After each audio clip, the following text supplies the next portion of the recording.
นะโมตัสสะภะคะวะโตอะระหะโตสัมมาสัมพุทธัสสะนะโมตัสสะภะคะวะโตอะระหะโตสัมมาสัมพุทธัสสะนะโมตัสสะภะคะวะโตอะระหะโตสัมมาสัมพุทธัสสะพุทธังธัมมังสังฆังอิปรังธัมโมโสตโพธิกราบขอโอกาสพ่อแม่ครูอาจารย์ด้วยความเคารพตลอดจนถึงหมู่คณะพระสงฆ์พระภิกษุสามเณรด้วยความเคารพทุกรูปทุกองค์ทุกท่านนะเจริญพรออกตนญาติโยม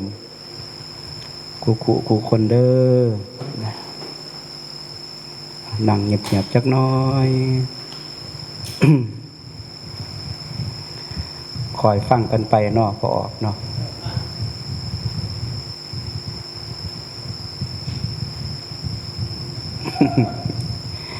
จะเห็นคือคนหัวหนวกคุยโทรศัพท์เดียวเลย มันสิบ่มีความลับเลย ไปเทศอยู่วันนี้ยังเนาะจำซื้อวัดบ่ได้ผู้นั่งอยู่โซฟาเนี่ยครับแขกผู้มีเกียรติก็ให้นั่งโซฟาในศาลาเนาะขึ้นมานั่งแล้วคุยกันบานเนี่ยนั่งอยู่โซฟาคุยกันเล่นโทรศัพท์ไปโอ้ยเจ้าเนี่ยเขาบ่สมก็ให้เกียรติให้มานั่งโซฟาแน่นอนว่า เลือกเขาก็เลือกเจ้ามากาเขาก็กาให้เจ้าว่าเป็นนายกนั่นสอปตนี่ว่าสันดอกมีงานสำคั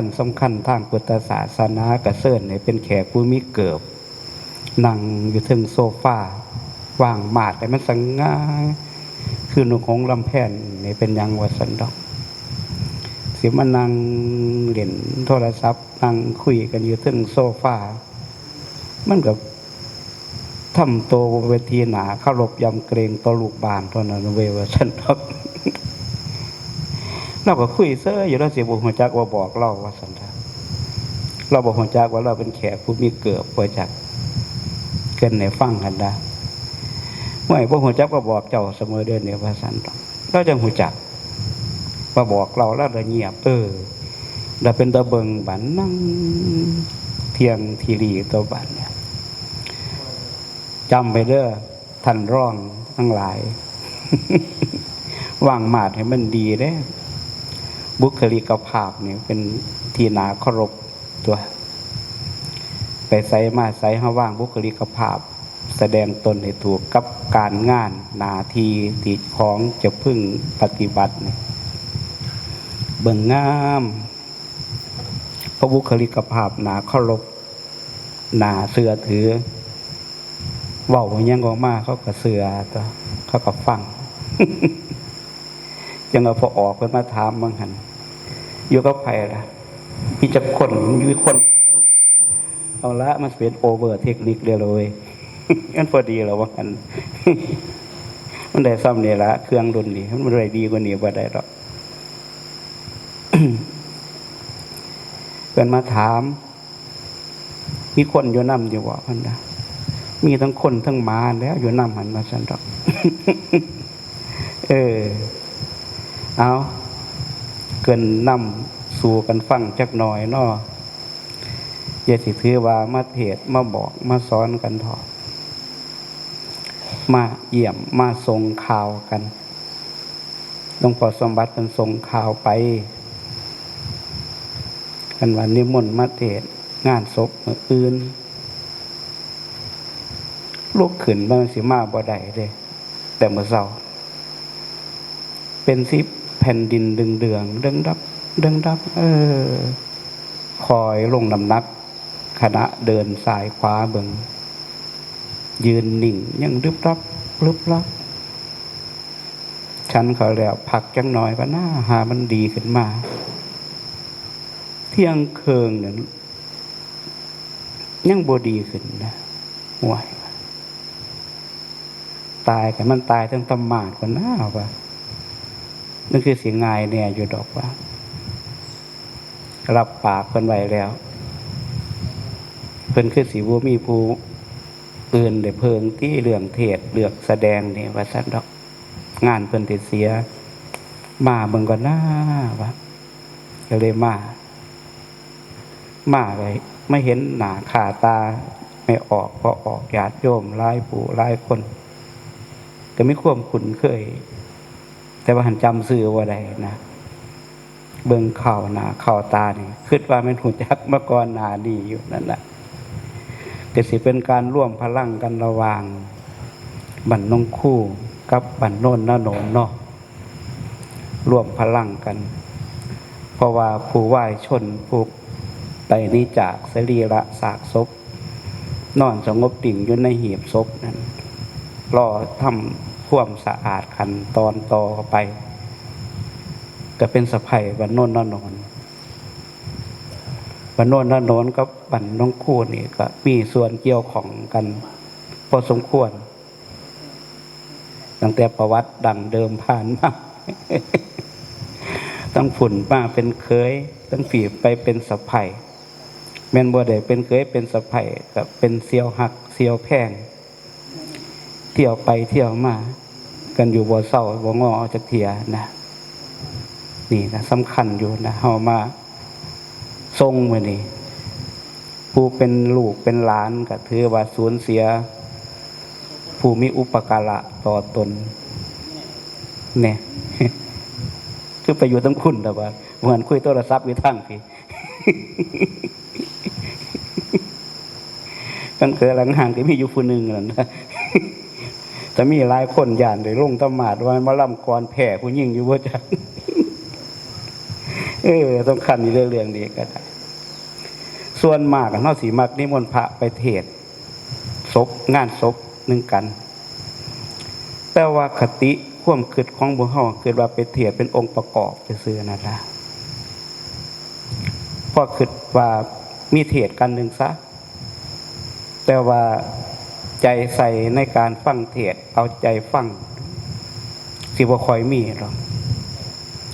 พระผู้ไปนี่ก็ซ้ำกันกับดาราประกอบในภาพยนตร์นั่นนะต้องตั้งใจเบิ่งได้จังเห็นว่าได้เบิดเรื่องกันย่างกายหน้ากล้องแวบเดียวเว้าก็บ่ได้เว้านั่นนะดาราประกอบซื่อก็สิไปเน้นอยู่หม่องเรื่องอื่นพุ่นซ้ำบางบ้านนี่เอาบ่ได้เลยเด้พอออกโซเหลกันโอ้ผู้เทศน์ผู้เพิ่นว่างใจได้ก็ฮู้จักว่าพระเพิ่นว่างใจได้พอสมควรอยู่เพิ่นก็เทศน์ของเพิ่นไปเรื่องเทศน์นี่มันก็สิได้คำเว้าแต่ละคำมาเว้าสู่พอออกไม่ออกญาติโยมฟังนี่ยากเติบเลยพอออกไม่ออกอาตมาเนี่ยเพิ่นก็ยังบ่ทันฮู้จักก็บอกเพิ่นด้วยกันเด้นี่ว่ามันแซวก็หาไม้ว่านั่นซะเงินลึกของเพิ่นเซ้ยอยู่บอกเพิ่นในพยาบาลมีว่าเพิ่นคุยกันเสียงดังว่าซั่นกันถ้าสิคุยกันดนก็ยับออกจากว่าล่ำพิธีสิไปซะก่อนไปคุยเจรจาว่าที่ผ้าไสกันให้มันเรียบร้อยซะก่อนว่าก็ใส่อาตมาสิเศร้าเทศซะก่อนให้เพิ่นคุยกันเรียบร้อยซะก่อนจังสิเทศต่อ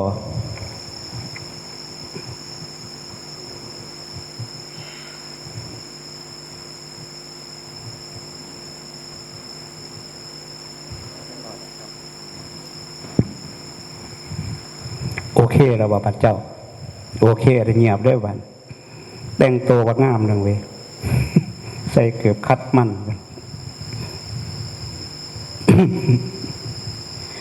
มันคนละนาทีเนาะเสียวมาปนกันก็บ่ได้ลูกสิไปให้ย่ามแม่พ่อแม่กินเขานี่เขาเป็นเรื่องยากเติบแต่ออกตนญาติโยมมันเว้ายากก็สิได้ฟังเทศน์กรณีพิเศษได้เนี่ยแต่ละงานแต่ละหม่องเนี่ยงานทั่วไปก็เฮาก็เห็นกันทั่วไปฟังได้ง่ายงานนี่ต้องมีคนเสียชีวิต ผู้หนึ่งผลเด้เขาจะมีโอกาสได้มาฟังเทศน์มีโอกาสได้มาแสดงความอาลัยต่อผู้ไหว้ชนต่อผู้จากเข้าไปนะขั้นถาเฮานิมนต์พระมาเทศน์เนี่ยหาความเคารพในการร่วมศาสนาพิธีต่อกันนะหาบ่ได้หาบ่มีแม่นสิเว้าดีปานใดเว้าถือปานใดมันก็ซ้ำนั่นล่ะซ้ำตลกไปเล่นคนบ่หัวเราะนั่นล่ะมันเด่นบ่ออกเด้ไม่ออกมันตลกบ่ออกเด้เฮาจึงตั้งใจใหม่นะนั่งเบิ่งลมหายใจเจ้าของไว้ถ้ามีลมหายใจอยู่แล้วมีความสำคัญล่ะการดำรงชีวิตอยู่นี่นะถ้าเบิดลมหายใจละไปละบาดเนี่ยมีแต่ความอาลัยอาวรณ์โศกเศร้าอาดุลอาดายต่อผู้ไหว้ชนจากไปอย่างการจากไปของคุณยายมันนี่ก็คือกันผู้เป็นลูกก็สูญเสียแม่ผู้บังเกิดกล่าวไปผู้เป็นหลานก็สูญเสียคุณยายคุณย่าไปผู้เป็นพี่เป็นน้องก็สูญเสียญาติผู้สำคัญผู้หนึ่งจากไปผู้อยู่ร่วมบ้านก็สูญเสียเพื่อนบ้านผู้หนึ่งที่ดีที่สุดจากเข้าไประลึกนึกเห็นมาเพิงผ้าอาศัยกันอยู่ห่วมกันสามีก็จากไปบ่ทันนานภรรยาก็จากตามไปต่อไปนี่ก็จักสิผู้ใดแล้วก็อีกผู้สำคัญทางหน้ามันเริ่มบางหลายโตแล้วเด้พ่อใหญ่ยงว่าแต่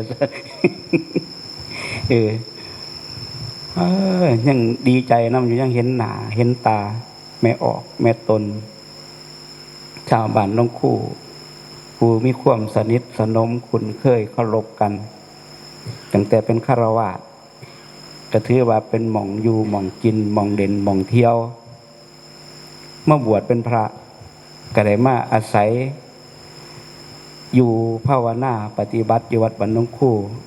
อาศัยบิณฑบาตเข้าน้ำถามปลาส่งถาดส่งขันจนอยู่เป็นพระได้คู่มือนี่ล่ะกันถาสีเว้าถึงความสำคัญของสถานที่วัดป่าบ้านน้องคู่ญาติโยมบ้านน้องคู่ก็ถือว่ามีความสำคัญของการทรงเพศแห่งบรรพชิตของอาตมาพอสมควรเพราะอาตมาเขามาสู่เส้นสายการปฏิบัติกับครูบาอาจารย์สายสาขาน้องประพงษ์เลยก็มาเริ่มต้นอยู่นี่นะพอออกไม่ออกก่อนสิมีเครื่องอยู่ส่งได้อยู่เท่ากูเมื่อนี้ก็เริ่มต้นอยู่นี่เก็บเล็กผสมน้อยก็หูจักญาติโยมผู้เก่าผู้เขาวัดผู้ยังคงถาดชงขันอยู่กับปัจจุบันนี่ก็หลายคนหลายท่านผู้จากไปแล้วก็ยังระลึกนึกถึงความดีของเพิ่นอยู่ที่ได้เกี่ยวข้องกันโดยเฉพาะกับเรื่องข้าวปลาอาหารนี่แหละสำคัญมาอาศัยเพิงบารมีหลวงปู่ยืมประภัสสโรเพิ่นเป็นผู้ริเริ่มศิลปะวิทยาวิชากรรมฐานในหมู่เฮาเจ้าข่อยมื้อนี้ก็เลยมาในฐานะสองฐานะฐานะหนึ่งก็สิเว้าเรื่องรำลึกบุญคุณครูบาอาจารย์และระลึกนึกถึงอุปการะต่อโยมที่มีต่อวัดว่าอารามและอาตมาก็เป็นส่วนหนึ่งที่ได้เกี่ยวของอยู่ในความอุปการะของญาติของโยมชาวบ้านน้องคู่นั่นนะส่วนหนึ่งก็ได้มาพบปะญาติพี่น้องลูกหลานของผู้ไหว้ชนคือคุณยายเป็นจากไปแต่มันก็ขึ้นต้นมากก็อยากให้เฮาเงียบนั่นแหละบ่มีส่วนอีหยังดอกอยากให้ตั้งใจฟังอย่าประมาทนะออกตนญาติโยมนี่เขาไปถามพระสารีบุตรว่าอีหยังยากเฮ็ดอีหยังยากที่สุดในโลกนี้ทำอีหยังยากที่สุดในโลกนี้ พระสารีบุตรเพิ่นตอบว่าบวชได้ยากที่สุดท่านยากกว่าบวชมีอยู่บ่พระคุณเจ้าว่าซั่นมีว่าซั่นข้องเพศสัมวัตบรรพชิตอยู่จนสิ้นสังขารได้ในเพศของนักบวชนี่คือว่ายากที่สุด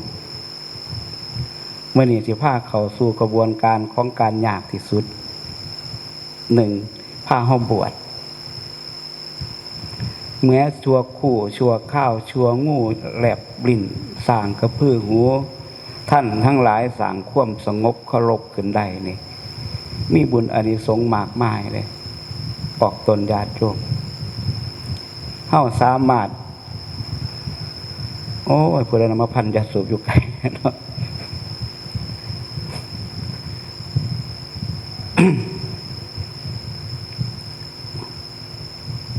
แม่นบ่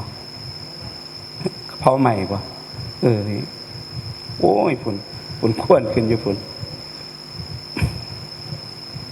วานไฟใหม่พอกหมู เดี๋ยวไปแต่ก่อนก็บ่มีปัญหากับควนไฟควนถูกปานใดเด้มีบาง 3-4 ปีผ่านมานี่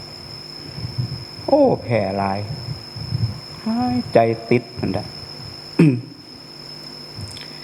จังว่าเฮามาบวชใจน้ำกันพอ1ให้ความเคารพต่อสถานที่ให้ความเคารพต่อสรีระร่างกายของคุณยายให้เป็นที่น่าเคารพนับถือของญาติมิตรลูกหลานของคุณยายโอ้งานศพคุณยายเงียบดีนะบรรยากาศก็ดีไต่ห่มย่างอากาศก็บ่อบอ้าวเย็นสบายหลวงพ่อณไพอาจารย์ณไพครูบาณไพเพิ่นมาเว้าเส้นทางของนักบวชสิ่งที่ทำยากที่สุดในโลก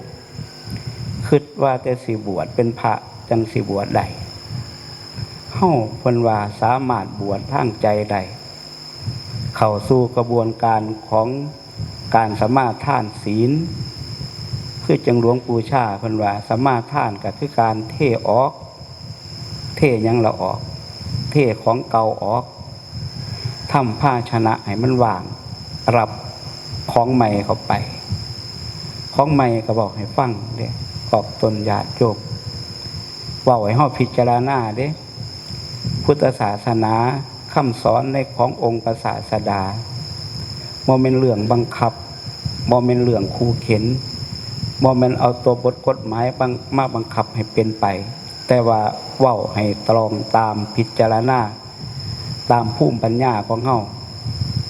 ถ้าเห็นว่ามันเป็นประโยชน์เห็นสมควรก็นำไปปฏิบัติเอาไปใส่เบิ่งในครัวเรือนจะเป็น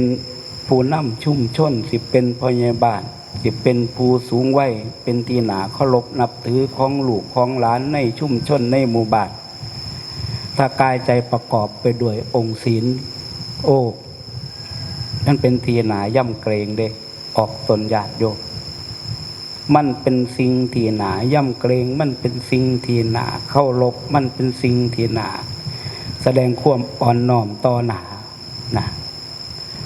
คู่มือนี่คือกันถ้าเฮานิมนต์พระไปเทศงานศพนี่โดยเฉพาะนี่โอ้ยบางงานเจ้าภาพว่าได้ฟังดอกง่วนอยู่กับปุ่นเขียนประวัติโดดนะอ่านประวัติโดดนะดังเทื่อนี่กับเพิ่นบ่ได้ย้ายไปไสดอกแม่ใหญ่นั่นก็ได้ก็เกิดอยู่บ้านน้องคู่นี่ล่ะตายก็ตายอยู่บ้านน้องคู่นี่ล่ะนะว่าต้องเขียนประวัติเขาก็พกหัวกันเบิดว่ามันเป็นจังไดมาจังไดเนี่ยนะชีวิตบ่ได้ใส่สลับซับซ้อนอีหยังเป็นชีวิตที่เปิดเผยเฮาก็เลยมาแต่กี้ก็บ่ค่อยมีเรื่องการอ่านประวัติอีหยังมากมายหรอกโบราณบ้านเฮานะก็ได้จักมันแสกซึมมาช่วงได้หรอกเรื่องการอ่านประวัตินี่ก็ดีนะเอาทั้งเทียก็เป็นที่เกิดของพิธีกรฝ่ายฆราวาสด้วยกันเนาะ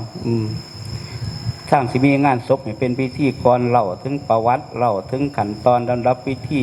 และอ่านกรอวดหมู่นี่ก็ห้วยซ้ำที่ตายเนาะแต่ละศพแต่ละบ้านบ่ง่ายปานใดเด้ ก็พอได้เอามาเบาในจักน้อยว่านั่นซะแต่ว่าบวชเป็นพระนี่ญาติโยมพวกแม่นสิได้มาเทศน์โลดง่ายๆเลยต้องผ่านการกลั่นกรองจากครูบาอาจารย์ผ่านการกลั่นกรองจากเจ้าอาวาสผ่านการกลั่นกรองจากเจ้าภาพศรัทธาว่าเห็นสมควรสิได้มาเทศน์เห็นสมควรสิได้มาแสดงจังได้มาเว้ามาจาอาตมาเนี่ยก็บ่แม่นคนมักเว้าปานใดเด้เป็นฆราวาสเว้าบ่เก่งแถมติดอายนิดๆซ้ำเว้าบ่ได้แต่ว่ามาบวชเนี่ยก็บ่ได้ว่าสิมาเว้าได้มาแสดงเป็นภาษาอัตภาษาธรรมสู่เฮาฟังดอกบ่ฮู้จักว่าเทศเป็นจังได๋พอมาบวชมาปฏิบัติเริ่มต้นจากบรรลุครูนี่เริ่มเข้าใจฟังเทศหลวงปู่ยืมเหมือนตั้งแต่ทำวัดแล้ว2 ทุ่มครึ่งหอดตี 3วันพระมาบ่เทศเรื่องยังเพิ่นสิถามโลดอารัมภบทบ่คือหมู่บ่ได้ยกบาลีมาอารัมภบทอีหยังเด้เพิ่นสิถามว่าโยมรู้จักชื่ออาตมาบ่ล่ะเพิ่นสิถามมาเนี่ยโยมก็เงียบคงไปเทศอยู่บ้านอื่นจักไผเขาสิรู้จักเนาะโยมรู้จักชื่ออาตมาบ่ล่ะเพิ่นถามแต่ที่2ก็เงียบโยมรู้จักชื่ออาตมาบ่ล่ะถามแต่ที่3ก็เงียบเพิ่นตอบเองเฉลยเองอาตมาซื้อยืมเพิ่นนะยืมร่างกายสังขารเขานี่มาเพิ่นนะมันเริ่มมาท่วงไปทีละนิดทีละหน่อยได้ทุกมื้อนี่เพิ่นนะแขวมันก็เอาไปแล้วหูมันก็เอาไปแล้วน้ำขาน้ำแข็งมันก็เริ่มเจ็บมองหันมองนี่ปวดตรงนั้นตรงนี้มันเริ่มมาท่วงมาเอามาเคลื่อนไปทีละอย่างพละกำลังมันก็เริ่มเหลือหน่อยถอยลงยืมเขามาเขาเริ่มมาท่วงเคลื่อนฟังมันเริ่มไม่ออกพอออกเขาเริ่มมาท่วงเคลื่อนมือเจ้าแน่แล้วบ่เขาเริ่มมาท่วงเคลื่อนมือเจ้าแน่แล้วบ่คือคุณยายเห็นบ่เขามาท่วงเคลื่อนเพิ่นเอาไปเบิดเลยล่มสุดท้ายจากไปก็เป็นคนมีบุญพอสมควรอยู่ได้ออกตนญาติโยมถ้าบอกตามคำสอนของพระพุทธเจ้าผู้มีอายุไขอยู่ได้จวบจนอายุไข80 90 ปีนี่ถือว่าเป็นคนมีบุญเก่ามาพอสมควรจังได้มีอายุยืนประจวบกับเมื่อมีอายุยืนเดียวก็ได้ทนุบำรุงพระพุทธศาสนาจังว่าเขามาบางหันนี่ชมครูอาจารย์สมบัติเป็นอยู่โอ้คือวัดในเมืองนอกบ้านนี่ว่าซั่นเห็นถนนดำเป็นอ้อมศาลาอ้อมกุฏิรับรองนำถนนบางเส้นกะอันย่ายคนนี้ละเพิ่นซอยหาเมือนแล้วว่าเฮ็ดหินมาใส่เพิ่นได้เพิ่นก็บอกจังซี่ให้ฟังโอ้แสดงว่าตระกูลของคุณย่ายนี่ก็เป็นตระกูลหนึ่งที่ทนุบำรุงพุทธศาสนาการเกิดมาเป็นมนุษย์โอ้สรรพสัตว์ทุกตัวตนปรารถนาได้พอสิไปเป็นพระพุทธเจ้าก็เริ่มต้นจากการเกิดในภพแห่งการเกิดเป็นมนุษย์สิไปเป็นพรหมเป็นเทวดาเป็นอริยบุคคลเบื้องต้นจนถึงสูงสุดก็เริ่มต้นจากเป็นมนุษย์นี่แหละแม้แต่เราเทวดาทั้งหลายผู้หมดบุญจากสวงสวรรค์เนี่ยเขาสิแสดงลักษณะ3อย่างให้สักกะเทวราชรับรู้หรือพระอินทร์รับรู้ได้นี่ว่าพอดีสิเบิดบุญจากสวงสวรรค์แล้วสิขอพรอีหยังจากเขาสิขอพรอีหยังจะฮู้บ่เขาสิขอพรว่าขอให้เกิดเป็นมนุษย์พบพระพุทธศาสนาโอ้เฮายังที่จะเกิดเป็นเทวดาอยู่เทวดาก็ยังจะเกิดไปเป็นคนคือเฮาอยู่นะพิจารณาเบิ่งนะเป็นหยังเขาจังว่าจังคิดจังสันเพราะว่าการเดี๋ยวเขาไปเสวยกายทิพย์อิ่มทิพย์ปรารถนาทิพย์อยู่บนสวงสวรรค์สันโนนนั่นนี่ณตอนนั้นนะก็เพราะเหตุที่เขาทำคุณงามความดีในคณะเกิดเป็นมนุษย์นี่แหละออกตนญาติโยมเพื่อในว่าการเกิดเป็นมนุษย์พบพระพุทธศาสนาเนี่ยมันสิพัฒนาคนในจิตใจสูงขึ้น คือจังวันนี้ผ้าเฮาบวชใจเนี่ยแหละเครื่องแต่งกายอาจสิต่างกันไปบอกถึงลักษณะท่าทางการปฏิบัติหน้าที่ของแต่ละคนแต่ละท่านแต่ว่าสิ่งที่มันสำคัญกว่านั้นคือใจเฮาร่วมกันเป็นหนึ่งเดียวมาแสดงออกถึงความผูกพันของผู้ไหว้ชนมาแสดงออกถึงความอบอุ่นในคณะลูกหลานของผู้ไหว้ชนกำลังว่าเวพอขาดเสาหลักในบ้านในเฮือนไปก็เลยมามีใจเป็นอันหนึ่งอันเดียวกันมาบวชใจน้ำกัน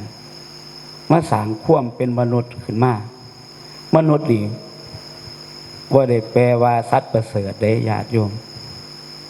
เฮาสิเห็นทั่วไปว่ามนุษย์แปลว่าสัตว์ประเสริฐที่จริงมนุษย์บ่ได้แปลว่าสัตว์ประเสริฐสัตว์ประเสริฐนี่ประเสริฐเทวะประเสริฐพระนี่มีความหมายในยะเดียวกันคือว่ามีผู้จิตใจอันสูงส่งประกอบไปด้วยวิหารธรรมประกอบไปด้วยศีลธรรมแต่ว่าถ้ามนุษย์มีเป็นผู้ประเสริฐเฮาสิเห็นข่าวเรื่องเล่าเช้าโฉดของสังคมของคนทั่วไปกระทำบางอย่างข่าวเฮาจนบ่สามารถสิเบิ่งในจอทีวีในหน้าโทรศัพท์ได้จบย้อนยังมันเกินกว่าเฮาคิดไว้ความโหดร้ายเรานั่นนะคันถามมนุษย์บ่แปลว่าสัตว์ประเสริฐแปลว่าอีหยังวะแปลว่าสัตว์ที่พัฒนาได้มึงเรียกล่ะพอออกเบิ่งการพัฒนาของคนของมนุษย์ห้อยว่า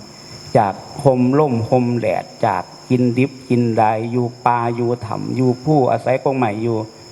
มามีเสื้อผ้าอาภรณ์มีเครื่องใส่ไม้สอยเครื่องอำนวยความสะดวกในยุคปัจจุบันเฮาเห็นเกิดจากการวิวัฒน์พัฒนาของมนุษย์ทั้งนั้นเลยว่านั่นซะพัฒนาขึ้นมาแล้วก็พัฒนาขึ้นมาด้านของศีลธรรม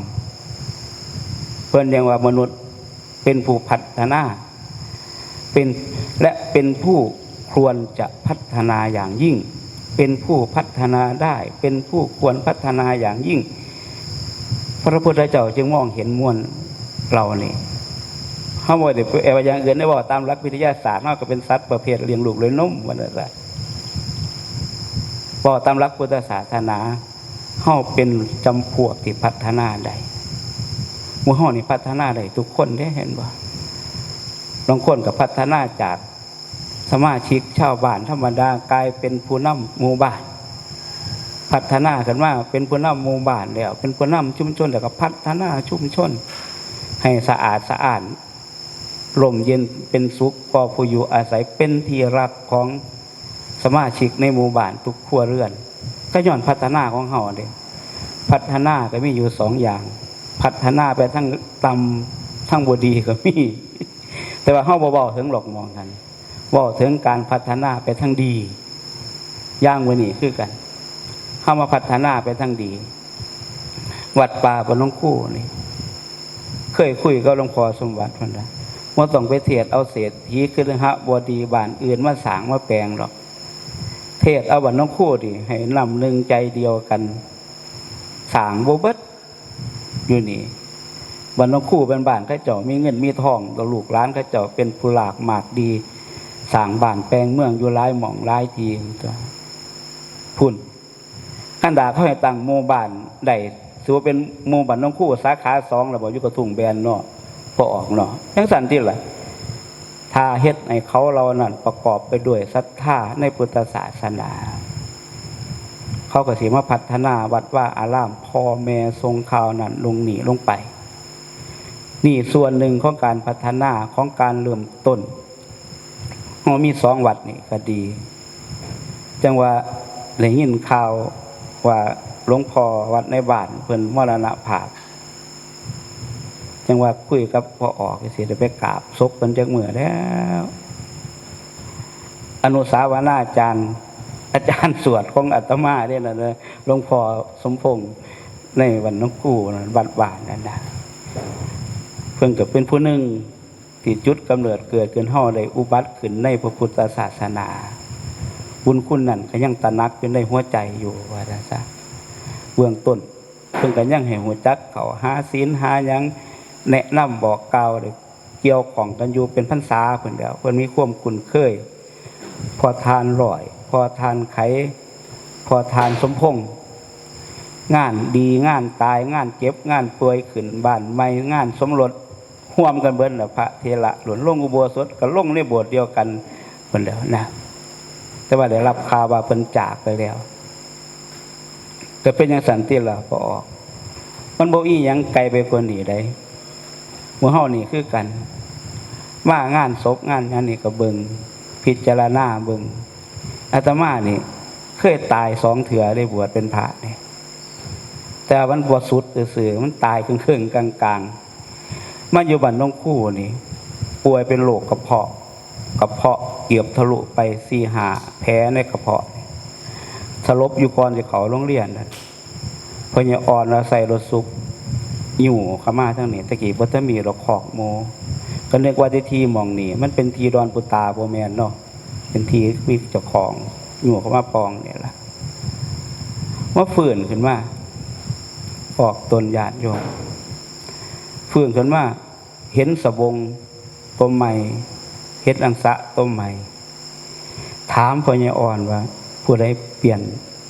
สบงเปลี่ยนอังสะให้อาตมาหลวงพ่อว่าคำที่เคยคิดหน่อยใจความคิดที่เคยเสียใจย่ำถือกดุถือกปลาถือกกระทบหายเป็นปิดถึงตอนนั้นเลยพอออกเขาบอกมันเล็กหน่อยพ่อแม่เลี้ยงลูกหลานเมียนขี่เมียนเงียวกันยังเมียนขี่เล็กๆเล็กหน่อยลูกเจ้าของเนาะจังบ่รังเกียจบ่ขี้เดียดแต่ว่าใหญ่มากจังเอาพอกันเพิ่นกับผู้เฒ่าเฮากับบ่แม่นเด็กน้อยอายุ20กว่าปีเพิ่นเมียนขี่เมียนเหี่ยวให้เฮาเอาสบงเอากีวรเอาสบงเอากีวรออกไปซักได้คือเพิ่นจังว่าโอ้การที่ทรงเพศให้ได้เป็นพระนี่ว่าธรรมดาเด้บ่ออกนี่ตายที่1ในเพศของความเป็นพระนะไปตายแต่ที่2อยู่บ้านโนนจิกบางวันที่20กันยายน2567นะตกโกกใหม่ก็ออกสูง5 เมตรตกลงมาพอออกไม่ออกที่วัดกับว่าเรียบร้อยแล้วไปฟื้นอยู่โรงพยาบาลตายที่2ฟื้นขึ้นมาอีกมาตายยากนะว่าคิดในใจฟื้นขึ้นมาบัดกินเขาเองก็บ่ได้แข้งขามันบ่มีกำลังมึนซาไปเบิดพอออกป้อนเขาอยู่เป็นอาทิตย์เหมือนเลยมันก็คือจังอยากอยู่แท้แล้วมันคือบ่ยอมตายเนาะพอออกเนาะมันสวยงามแต่บ่โลกแห่งมนุษย์เฮานี่นะจังว่าเฮามาอยู่คู่มือนี่คือกันแหละไม่ออกกันถ้าบอกหรือความตายอาตมาก็เคยตายมาแต่ว่าตายบ่สนิทตายแล้วฟื้นขึ้นมาเห็นชัดเจนว่าบันสิไปอีดีน่ะมันบ่มีหม่องห่วงเลยมิดซีดีเลยเด้บ่ได้มีห่วงศาลาบ่แล้ววัดบ่แล้วจังสั่นจังสี่บ่มีตอนตายครั้งที่2ในเพจของพระอยู่บ้านโนนจิกนั่นดับปุ๊บบ่คือไฟตกโทรทัศน์มันเปิดปิดเปิดปิดเฮายังลุ้นอยู่แม่นบ่ล่ะนี่มันประเภทดับปุ๊บจอมืดเลยว่ามันถือปฏิวัติเพิ่นน่ะเนาะแม่นบ่ล่ะดีแต่บ่ขึ้นเพลงรักชาติขึ้นมาว่าจังซั่นมืดไปเลยข้างนั้นมิดซีเลยไปฟื้นอยู่โรงพยาบาลก่อนเห็นตั้งแต่พวกหมอพวกพยาบาลมันถือเข็มสลอแสลอยู่อีหยังน้อบาดนี่คิดว่าน้ำตาลมันหลาย518น้ำตาลนะว่าซั่นโอ้ถ้ามันเป็นของน้ำตาลกินได้เปิดโรงงานได้เพิ่นเด้อแม่นบ่พอออกบ่ธรรมดาเด้ว่าน่ะจ้ะเพื่อนนอนมีหันบ่ธรรมดาแต่ว่าขั้นถาตายตอนนั้นไปเลยนี่ในทางพุทธศาสนาเป็นว่ากับตัดร้อนเด้พอออกความตายนี่แขนข้อถูกบาดยางผู้เฒ่าเพิ่นว่าแต่ว่าในทางพุทธศาสนาเพิ่นว่าอันบ่ความตายนี่ดุจดังสุนัขล่าเนื้อสุนัขแล่นไล่กวดกระต่ายถ้าบอกถึงรุ่น ใหญ่ๆคือพ่อใหญ่โยงแล้วจะมันจักแล้วอาจจะเคยไปอะไรก็ตายยามนั้นแจ้งเอามาเอายังไปอะไรนะมันท่านมองไหนมันก็สิกัดมองหันท่านมองไหนมันก็สิกัดมองหันอาตมานี่อายุบ่ควรสิตาย58 ปีนี่บ่ทันควรสิตายยังกำลังไหวอยู่ว่าซั่นซะแต่ว่ามาตายนี่ถือว่ากรรมตัดร้อนกรรมหนักมาท่านโรคนี่ก็บ่ควรสิตายบ่เก็บบ่ป่วยบ่ไข้ป่วยโซ่ให้ได้รักษาตัดปุ๊บกระทันหันดุดดังไฟดับจังซั่นนะล่วงหล่นลงมาถือว่าฟัดเฮาเต็มที่เลยนะเพิ่นว่ากรรมตัดร้อนอยู่ในภพแห่งการเกิดเป็นมนุษย์บ่ได้นานเท่าผู้มีบุญกุศลมาแต่ศาสตร์ปางก่อนนะดีอาตมามาทำบุญไหวตอนบวชนี่ล่ะแม่นสิเขามาซ่าแต่ว่าก็ตั้งใจประพฤติปฏิบัติอย่างญาติโยมที่เกี่ยวของกับอาตมาที่อาตมามาปฏิบัติอยู่บ้านน้องคู่นี่ก็ดีนะสิเห็นว่าปฏิบัติจังไดอยู่กับครูกับอาจารย์กับญาติกับโยมจังไดก็สิรู้จักมื้อนี้ก็เลยมานำเสนอเรื่องในลักษณะที่เฮาตายแล้วฟื้นมาเว้าสู่ฟังส่วนหนึ่งก็สิเกี่ยวกับงานศพคุณยายนี่เพิ่นตายแล้วแต่ว่าเพิ่นบ่ได้ฟื้นแต่ว่าเพิ่นฝากคุณงามความดีไว้ให้เฮาได้ระลึกถึงทนุบำรุงพุทธศาสนาสร้าง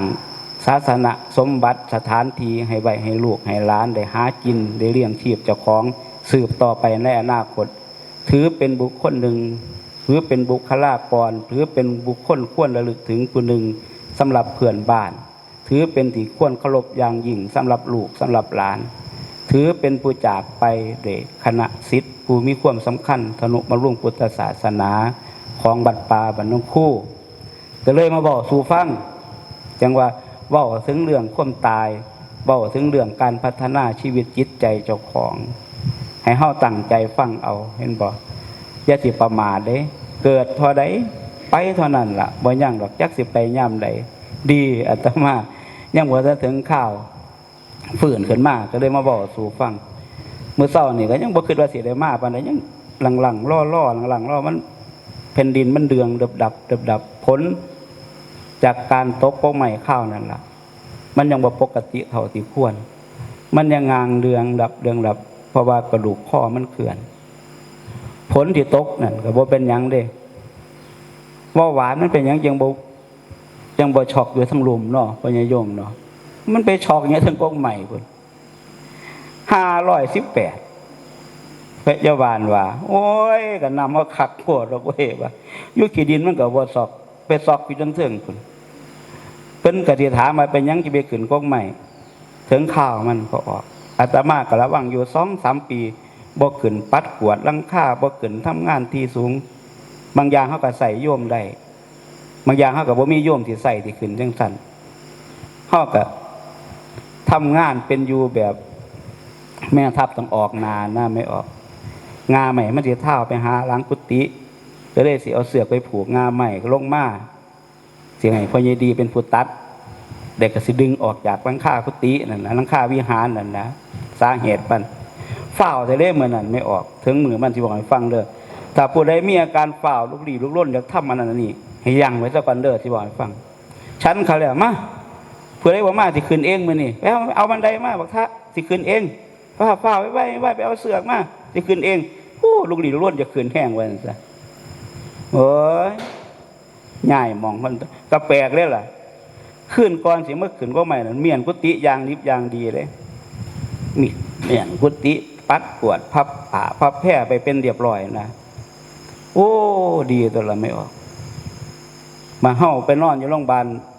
หลายมื้อหลายคืนเขามาเปิดเมียนกุฏิเขาเลยย่องเฮาว่าโอ้เพิ่นก็สะอาดกุฏิเพิ่นเมียนยางดิบยางดีว่าดีตัวได้คิดเมียนไว้ก่อนเนาะมื้อนี้เฮาเมียนไว้ได้ยังนอมองอยู่มองเศร้าเมียนมองสำคัญก็คือเมียนการกระทำเด้อพอออกเด้อผิดไปแล้วก็บ่เป็นหยังปัจจุบันก็ทำใหม่สร้างใหม่ให้มันดีมื้อนี้มาเว้าอธิบายสู่กันฟังผู้มีปัญญาก็สิเจริญงอกงามในศีลในธรรมผู้ยากจนก็สิมั่งสิมีร่ำรวยขึ้นมา